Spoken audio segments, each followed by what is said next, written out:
أيها الأحبة الكرام، إن الحفاظ على هذه الأمانة هي غرس نغرسه اليوم لنأكل من ثمره غدا. إن غرسك اليوم في أبنائك الدين والعقيدة والتوحيد وإصلاحهم وتربيتهم لهو غرس أنت أول المنتفعين به في الدنيا والآخرة. حملهم هذا الدين، ربي أبنائك ليكونوا أبناء للإسلام فسيكونوا خير أبناء للإسلام ولك، ولا تربيهم ليكونوا عبيدا للدنيا فسيكونون شر عبيد للشيطان وأعظم الناس عقوقا لك.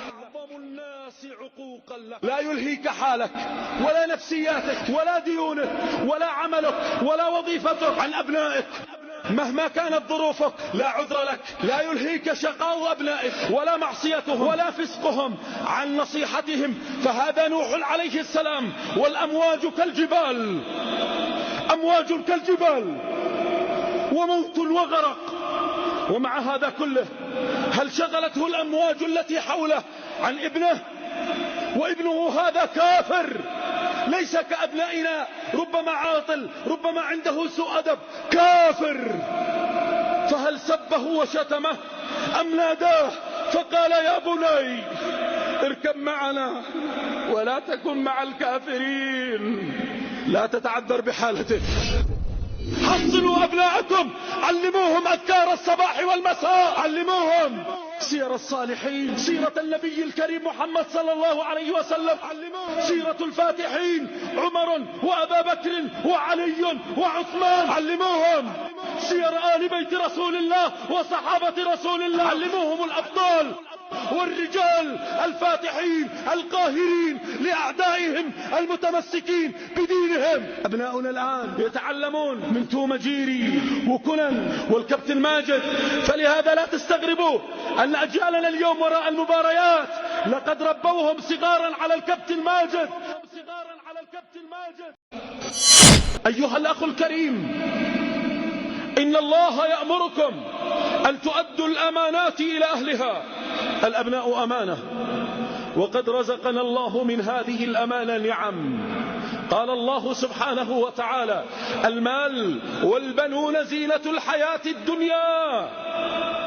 جعل الله هذه الأمانة زينة، ولكن الزينة سرعان ما تتحول إلى فتنة إذا لم نتزين بها كما يريد الله. قال الله عز وجل واعلموا أنما أموالكم وأولادكم فتنة وأن الله عنده أجر عظيم.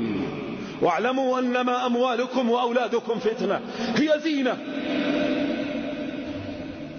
تتزين بها. قال أمير المؤمنين علي بن أبي طالب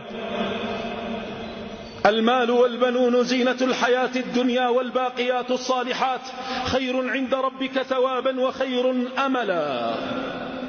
قال المال والبنون زينة الحياة الدنيا والباقيات الصالحات ثواب الحياة الأخروية، وقد يجمع الله لعبده بين الثنتين والإثنتين. زينة في الدنيا وباقيات صالحات. من حافظ على أمانة الأبناء جعلهم الله من الباقيات الصالحات. إذا مات ابن آدم انقطع عمله إلا من ثلاث: علم ينتفع به، أو صدقة جارية، أو ولد صالح يدعو له. حافظ على هذه الأمانة. قال الله سبحانه وتعالى يا أيها الذين آمنوا لا تخونوا الله والرسول، لا تخونوا الله والرسول وتخونوا أماناتكم وأنتم تعلمون واعلموا أنما أموالكم وأولادكم فتنة وأن الله عنده أجر عظيم. إذا ابنك أمانة، ابنتك أمانة. ليست المسألة مسألة ابن ونسب فقط، إنها أمانة. فهل حافظنا على هذه الأمانة أم ضيعناها؟ يقول أحد القضاة من المتقدمين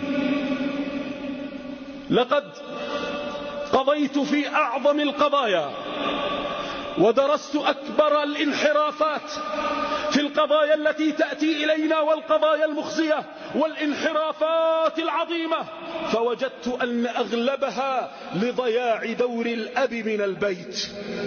الأب الذي يغيب طوال النهار عن أبنائه يقول هذا الكلام بنصه، ولا يراهم إلا يوم الجمعة، أو لا يرونه إلا نائما. ما أكثر الآباء على هذه الحالة.